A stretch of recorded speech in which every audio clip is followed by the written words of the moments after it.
instances. I'm not talking of any instance. I'm talking about the scheme. Please do not interfere. I'm talking about the scheme. I'm not talking about any instance. And see the nexus. The corporate sector gives money to the political party. The political party and the corporate sector owns a media house. Just look at the nexus. The corporate donor owns the media house. The corporate donor gives it to the political party. The political party uses the media house. No questions asked. So we shouldn't really in that. I'm not going there, Malad. I'm not. That's why I said that what you're doing in this process is that you are allowing through the electoral bond process to not inform the shareholder as to how his money is going to be spent. Right? And that's a very serious issue because he is invested in the company, not for the purposes of donating to X and Y. That's the third concept. The fourth is even more important. Yes, Mr. Sibal. As my learned friend has with great perspicacity placed the points before your lordships, and I will not repeat them. Whereas let's, in 4, 5, 7 minutes, let me broadly tell your lordships what my submissions are. Whereas your lordships must assume as a given that capital and influence go hand in hand.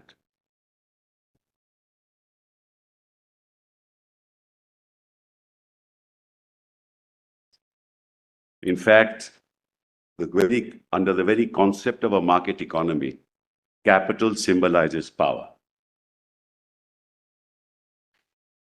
And it may be in any sector of the economy, as it is in politics. The more capital you have, the more power you have. That's number one. Point number two, the electoral process must be such that it must provide a level playing field to all participants. Fair and free elections, or free and fair elections, is the basic structure of the Constitution. Concept number two. Just a second.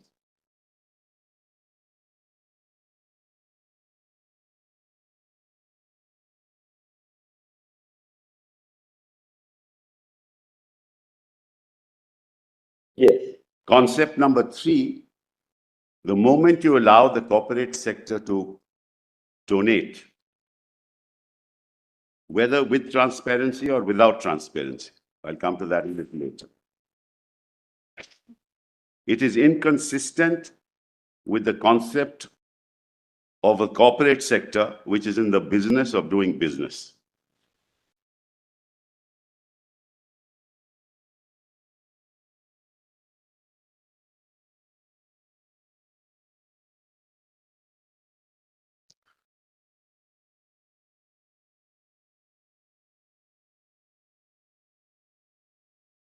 You have a memorandum of association which tells you what the objects of the corporation are.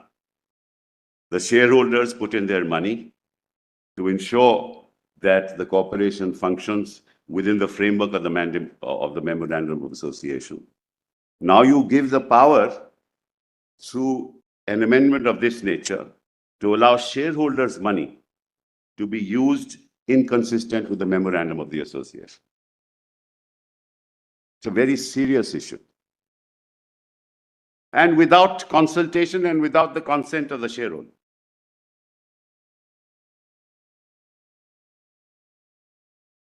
Under which law, well, then I ask myself this question, can this ever be allowed?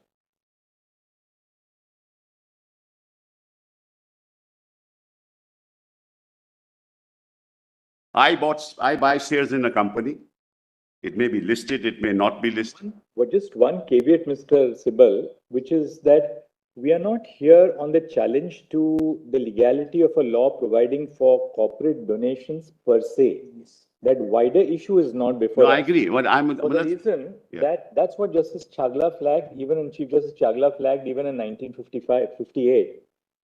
He said there should be no corporate donations, but we are not really dealing with that. So I'm not on that. Really into that area at all, because 293 anyway allowed. Well, I'm not on that. So, I'm on a wider. On what you said in the latter part of your formulation, without the consultation and the Yeah, that's approval the of the point. shareholders. That's the point. Yes. That's the point, Malad. That's why I said, Malad. Otherwise, the broader philosophical perspective that, look, allowing corporate donations is really permitting some form of quid pro quo. No, Malad, I'm not on And, that because my learned friend we needn't has go argued into that that. broad area here, because in that sense, the moment we accepted 293, our society legitimized No. corporate quid pro quo.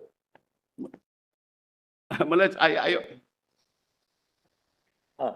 Malad, But there is an element of quid pro quo the moment you have corporate donations. exactly, Malad. There's no But doubt about it. therefore, I mean, That's why. a large public limited company who makes a donation doesn't give it for charity. Exactly. Or for, for That's why I said perpetrating the capital cause and of influence election. are Siamese twins, Malad.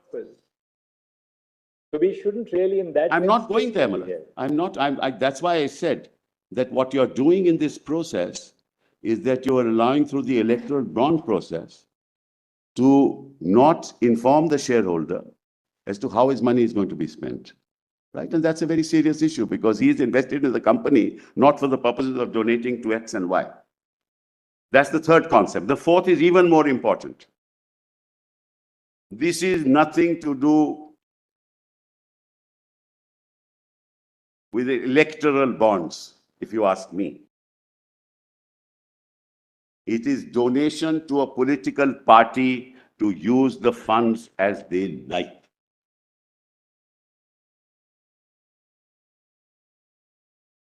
The nomenclature suggests electoral bonds means this is for the purposes of the election.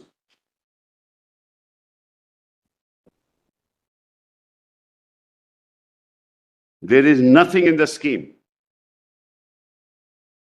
There is nothing in the scheme which connects the donation made to the participation in the electoral process. Nothing.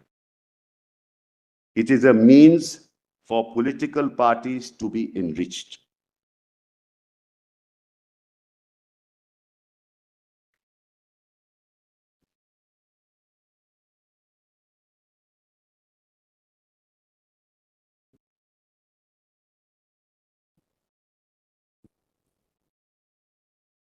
Why do I say that?